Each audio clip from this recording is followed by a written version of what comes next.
Alright guys, good evening. It is approximately 7:53 on a Saturday night, and this is Mr. Heiss coming at you through our new swivel device in order to go ahead and capture some of our in-class review type material.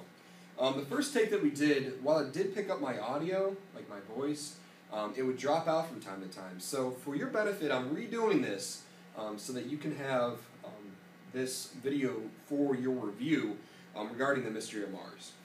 Now, let's just go ahead and dive in, and we're going to cover the same basic ideas that we covered in class so that you can have this to supplement your study time. Alright. Of course, this is the review for the Mystery of Mars. Okay. The first thing that you want to make sure that you understand is the prefix inter. And as we talked about in class, and as we should already know, a prefix is what comes before a word. A suffix comes afterward. The prefix inter, like in the examples of interweb, maybe intergalactic, or interspecies, means between, okay? So if I say intergalactic, I'm talking about between galaxies, okay? If I'm talking about interspecies, I'm talking about between species, okay? You need to make sure that you understand the differences between a fact and an opinion, okay? So facts, as we know from our discussion in class, is something that is true, okay? An opinion is basically how someone feels.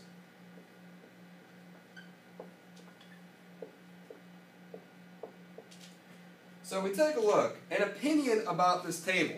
If I were to go ahead and say, this table is very dirty, okay? Sure, it might look really dirty to me, but it might not look dirty to, say, Will or Ray Lynn. We might go ahead and take a look at it and be like, okay, well, I've seen dirtier, right? So that's more of an opinion type statement. But if I were to go ahead and be like, this table is most certainly plastic, anyone could come up here, feel it, see the texture, and know that it's plastic. The fact that it's plastic is a fact, okay? So, fact is truth, opinion is how someone feels. We need to understand also what carbon dioxide and oxygen are in relation to Earth. What kind of elements are these, and why are they important to know? Well, like we discussed in class, guys, we talked about how carbon dioxide and oxygen are necessary for us to live. Now, there's a few degrees of difference when it comes to oxygen or carbon dioxide. It's not necessarily good for you, right? We have a perfect balance of what we need to have in class, okay? And not just in this classroom, we're talking about all throughout Earth. So if we're talking about carbon dioxide and oxygen, we know that these two things are what kind of element? Okay, we want to think about that. Are they a solid? Are they a liquid or a gas? Okay, so you're going to want to know what oxygen and carbon dioxide are.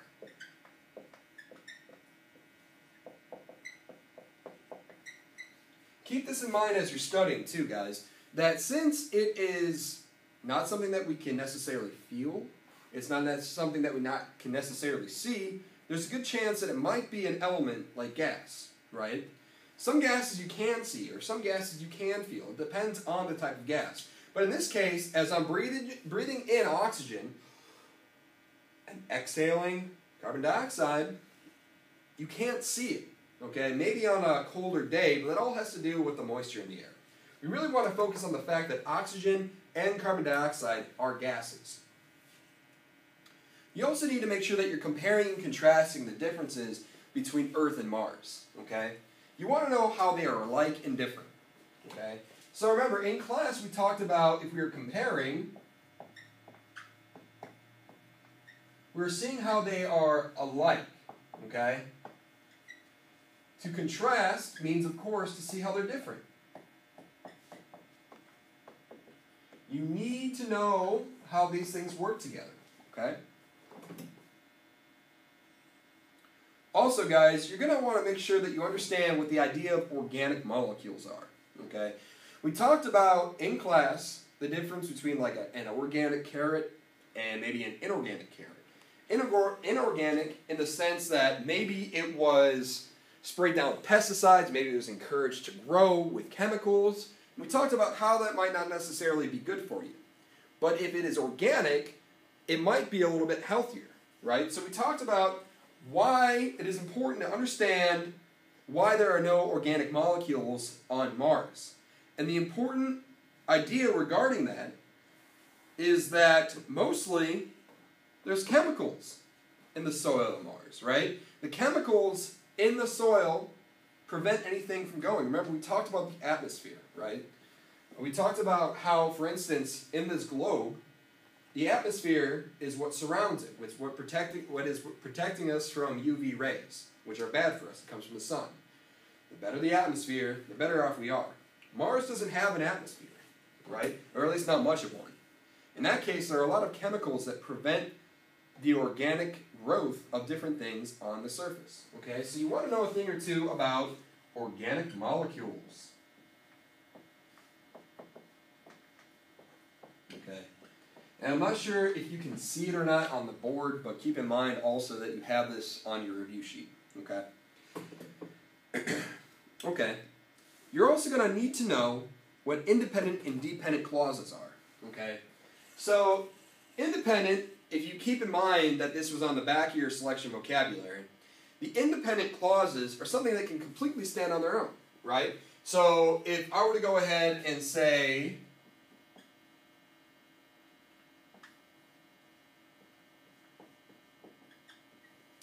Mr. Heist ran to the store.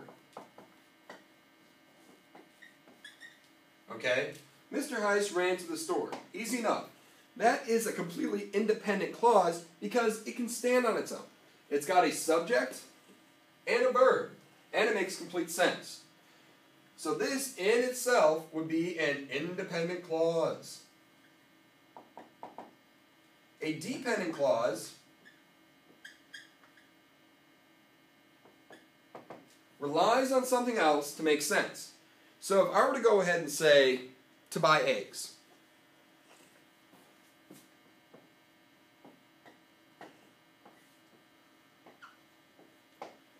that is dependent because it needs something else to make sense.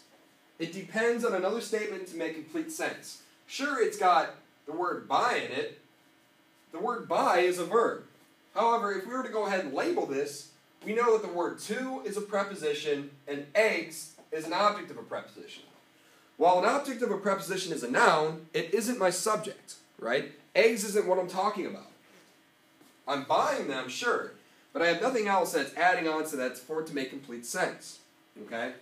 So if I were to go ahead and add this together, that dependent clause relies on the independent clause, which leads me to my next point, okay?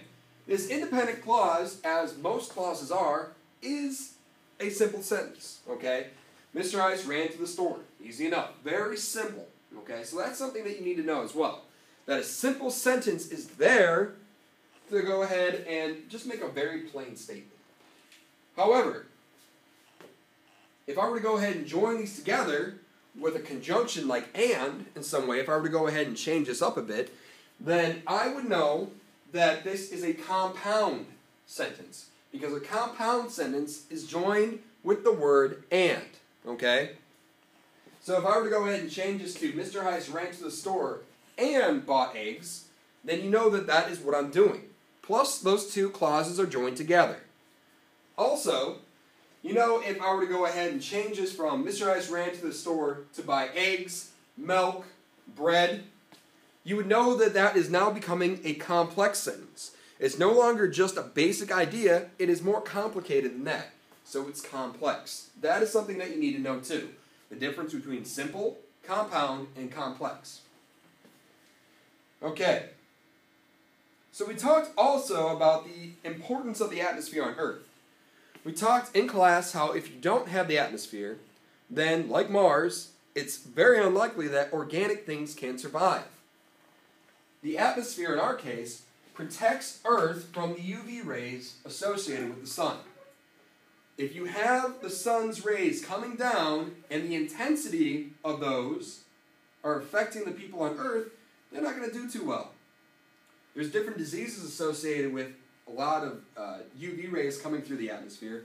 And as we talked about in class, there was a hole in the ozone layer as a result of pollution. So the reason why we are on this green initiative, trying to make sure that people recycle, that there is less emissions from cars or factories, is to help repair our ozone layer, which was affected by the different factories and chemicals put into our atmosphere. So the ozone layer is a part of the atmosphere, and it protects us from the UV rays. So we have to understand that the atmosphere is super important to maintain, or else it's impossible to maintain organic life. We're organic, right? We're all natural. So we need to have that atmosphere. It's super important to have. It also makes sure that with the atmosphere, that it keeps that oxygen in. It's almost like, I think Audrey made this connection, that it was almost like a force field, right? It's protecting us from losing or maybe getting too much of something. Really important to have. We also talked about the idea of organic molecules associated with heat, okay? So if we were talking about the importance of heating up organic molecules, you'll notice that all of a sudden, those molecules are going to heat up and they're going to get excited. It's going to be very evident that they're showing, right? So we talked about why it's important for scientists to make that sort of connection, because if they're heating the molecules, they're seeing, and soil samples, they're seeing that there is a presence of organic molecules. If they heat up the soil samples and don't see any sort of reaction, it's inorganic. There's nothing there to survive. However, we know that if we were to go ahead and heat it up, we'd be like, ooh, hot, hot, hot, hot, hot, hot, hot, hot, hot, hot, right? We are getting excited. We're reacting to that. But if we were just kind of a log or something, you don't hear the log if it's put into a fire saying, ooh, hot, hot, hot, hot, because it is now inorganic. It is no longer living, okay? So you want to think about that. It might have been organic in its upbringing, but it no longer survives. So nothing else can survive in that sense. So that's why they heat up organic molecules on Mars. And this is a big one too, and I had you write this down in class. I really want you to go ahead and make sure that you are looking up information on the sojourner, okay? Now that, like we talked about in class, is almost a buzzword in itself. It sticks out, right? We don't hear that word very often. It's obviously talking about a certain thing, and I need you to go ahead and find that information. Lastly, we talked about the terrain on Mars. Okay? The terrain. My marker's running out a little bit. The terrain, we talked about a little bit with a connection that Joseph made in class. I asked us, hey, what does terrain mean exactly? And if you can remember in class, Joseph said, well, Mr. Heiss, let's think about this. An all-terrain vehicle indicates that it can go all over the place. Like an ATV or a quad bike or something like that. It can go not only on the grass, it can go on gravel. It's meant to kind of go around a little bit. So we know in that context that the word terrain is talking about the environment. The ground. Okay? We're talking about that. So the terrain on Mars compares differently than the terrain on Earth. Because of everything that happens with Mars, because they have less atmosphere over there, because there is more affected by that lack of atmosphere, there are craters, the ground's more rocky, right? So it's really important when we think about sending spacecraft to Mars that we are being super careful with the way that they're approaching. We're not just going to send it on down, right? We're not just going to go ahead and land it as hard as we possibly can, because if we do that, we're going to damage this multi-million-dollar device that's intended to get us more information about Mars. So we need to make sure that we're super careful with it and that we're mapping out the correct spots to land it, okay? Different things that are landing on Mars as well also have different components like thrusters, they might have cushioning devices, parachutes even, to really make sure that it comes down as lightly as possible to make sure that those devices aren't damaged. Okay. So, pretty good timing. We got through that in about 15 minutes, so hopefully you're able to view this, that you can see it, and I hope that it helps out a little bit. Okay. Next week we're going to do the same thing, except we're going to do it just the way I'm doing it now, where it's not plugged into the swivel device itself, so you can actually hear me the whole time. Okay? Thanks, guys. Appreciate it.